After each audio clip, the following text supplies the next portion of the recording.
The big story this past week is, of course, the sudden majority closure of Telltale Games, a studio that made a name for itself with the release of their Walking Dead series. The news broke a few days ago out of the blue on September 21st, 2018 in the afternoon before Telltale made an official announcement confirming these reports. What they basically said was that everyone was let go except for 25 people who would remain to fulfill the company's obligations to its board and partners. Suffice to say that the circumstances behind the shutdown were pretty dreadful for the 250 laid-off Telltale employees. Not only were they given little to no notice before they were suddenly given 30 minutes to vacate the premises, all of them were let go without any sort of severance pay to support them through employment transition. One of the more outspoken individuals on this situation is ex-lead designer Emily Grace Buck, who took to Twitter to not only aid recently unemployed developers in finding new work, but also to shed some light on what's been happening behind the scenes. Aside from reiterating that 250 employees were let go without severance, she also disclosed that ex-employees' healthcare would last for just one more week, that many former employees were contract and cannot get unemployment, that many were living paycheck to paycheck due to insanely high cost of living in the Bay Area and no longer know how to make ends meet for the month, that some employees started as early as a week or flew cross-country prior to the studio's imminent closure, and more. Now, if you've been keeping up with Telltale Games news over the past year, then it may not come as too big of a surprise that the studio met such an untimely demise. It was only a few months ago, on March 20th, 2018, that The Verge reported a studio culture marred by crunch and overwork, toxic management and personalities, questionable business decisions, creative stagnation, and a strategy that emphasized quantity over quality of games. On top of that, Telltale plain and simply grew too fast too quickly and spread themselves way too thin. Months before that, Telltale Games had announced that they would be laying off a quarter of its staff, or around 90 people, all in an attempt to restructure the studio, a shift that came far too late judging by recent developments.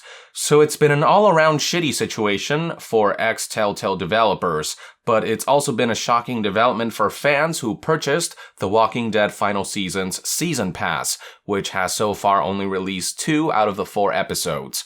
It's been reported by numerous outlets and ex-employees that the remaining 2 episodes will not be finished, as the entirety of The Walking Dead development team was among those let go. This has left Season Pass buyers wondering if they'll receive a refund for the purchase of a product that will seemingly go unfulfilled. Well, for those folks, there may be a glimmer of hope if Telltale Games' most recent announcement is anything to go by. The following information comes from Telltale's official Twitter page, through which they posted the following statement to address The Walking Dead final season. It reads, quote, "Hi everyone, we have a Walking Dead update for you. Multiple potential partners have stepped forward to express interest in helping to see the final season through to completion. While we cannot make any promises today, we are actively working towards a solution that will allow episodes 3 and 4 to be completed and released in some form. In the meantime, episode 2 will release tomorrow across all platforms as planned. We hope to have answers for other questions soon." Before Telltale Walking Dead fans celebrate, however, there are some very important caveats to keep in mind. First of all, make note of the fact that Telltale explicitly said that they cannot make any promises today, so do not take this as 100% confirmation that Walking Dead final season will continue. But even if it turns out Telltale manages to find a partner to finish the remaining episodes, there are a couple of concerns to consider. For one, it would not be developed by the same team that worked on the first 2 episodes or any Walking Dead games prior. As I said before, the entirety of the Walking Dead team has been let go from Telltale, so somebody else would have to pick up right where the original team left off. But that comes with its own set of complications.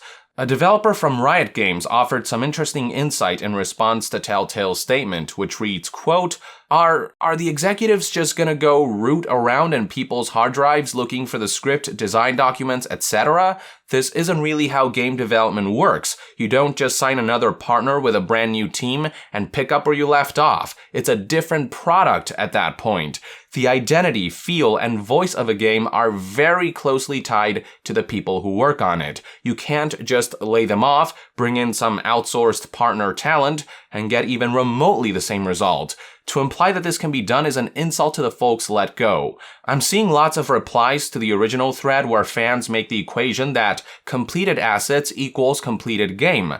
Again, not how it works. It takes a set of skilled people working very closely together on a day-by-day basis to turn raw assets into a playable game. She definitely brings up a good point. Telltale outsourcing the remainder of The Walking Dead final season may sound like great news on the surface, but it is worth pondering if it can even be called the same product when none of the original creative force is participating. Another question that ex-developers have pondered is the financial logistics behind continuing The Walking Dead final season when 250 developers were laid off on the basis that Telltale pretty much went broke. As Emily Grace Buck put it on Twitter in response to Telltale's statement, quote, "Not to bother, but I'm just curious. How does this work when the reason we were given that we didn't get severance and that this layoff didn't violate WARN was that Telltale was going through a complete financial shutdown? Don't get me wrong, I want that content out there in the world. I also want to make sure my former colleagues are treated legally and fairly. I hope that whatever they're planning does both. I have faith they'll do the right thing." The safest assumption would be that Telltale would sell the rights to the Walking Dead IP to potential partners. That way, Telltale gets a little money on the side, while partners get to finish the remaining 2 episodes and maybe even make additional games based on the popular franchise. There's also the conundrum of prioritizing further game development over lending aid to laid-off employees to consider. As Emily put it, while she wants Walking Dead content out there, she also wants her former colleagues to be treated legally and fairly. You can imagine how it comes off to ex-employees who have been royally screwed over by their former employer that Telltale is focusing more on making additional games over taking care of the hundreds of lives they irresponsibly uprooted without warning or monetary support. Emily has already given her piece on this issue in some of her recent tweets, stating the following. At company meetings even a few years ago, Telltale used the slogan, "Quality is in our DNA." I think it was supposed to be inspiring, but what they meant was Telltale makes good games no matter what. No matter who works here, it's Telltale people want. You're replaceable. That's certainly how many of us heard it. Company actions reinforce that. If your content went over poorly at review, even if you made exactly what was asked for, you'd be pulled off the project, replaced, maybe even fired. You weren't quality. Quality was in their DNA. Now when we have all lost our jobs and Telltale is thinking of finishing projects without us after not giving us severance, I realize they made fans believe it too. That Telltale was what was quality, not the devs actually making the games. We aren't replaceable. None of the former Telltale employees are or have ever been replaceable. They are quality, and they all deserve so much better. Another former Telltale employee, Job J. Stroffer, expressed similar sentiments, stating, quote, "As the person that created the hashtag for Clementine, I say hashtag for the Telltale 250 is far more important than for hashtag The Walking Dead fans right now.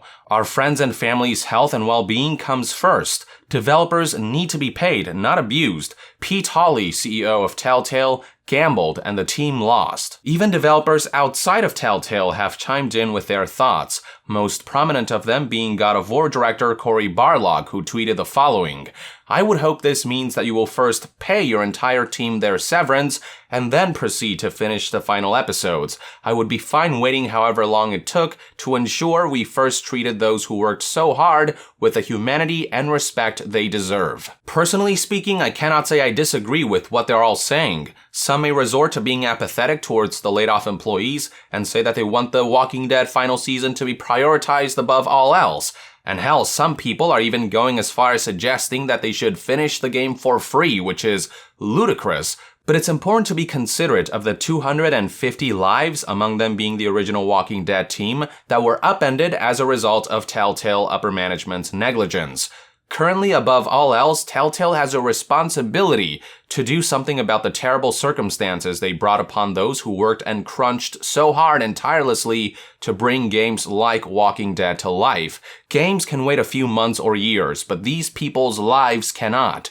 So while I appreciate Telltale's sentiment of wanting to do right by gamers who paid for the season pass and who would like to see Clementine's tale conclude, I hope they start by focusing their attention on the 250 employees they let go under such terrible conditions before moving forward. From there, even if Walking Dead does continue, again, given the financial disarray that Telltale is in, they would probably have no choice but to sell the game's rights to another company, which would mean that a completely different team would take the helm, and at that point, can one really call it the same Walking Dead we knew? As Katie explained, it's not as simple as digging through hard drives for existing assets and gluing it all together. You need the original team to breathe life into the project.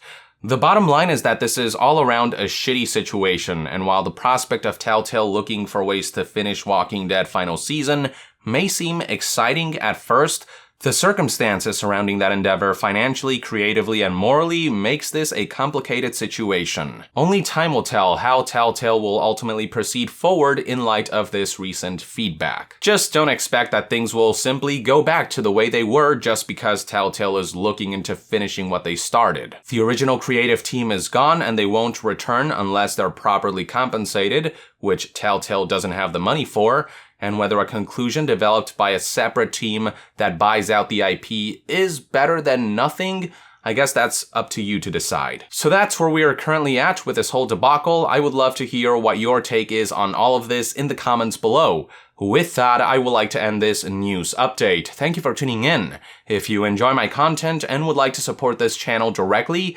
consider donating on Patreon. And to be further updated on all things gaming news, reviews, and discussions, stay tuned right here on Young Yeah. I'll see you guys next time. Young out.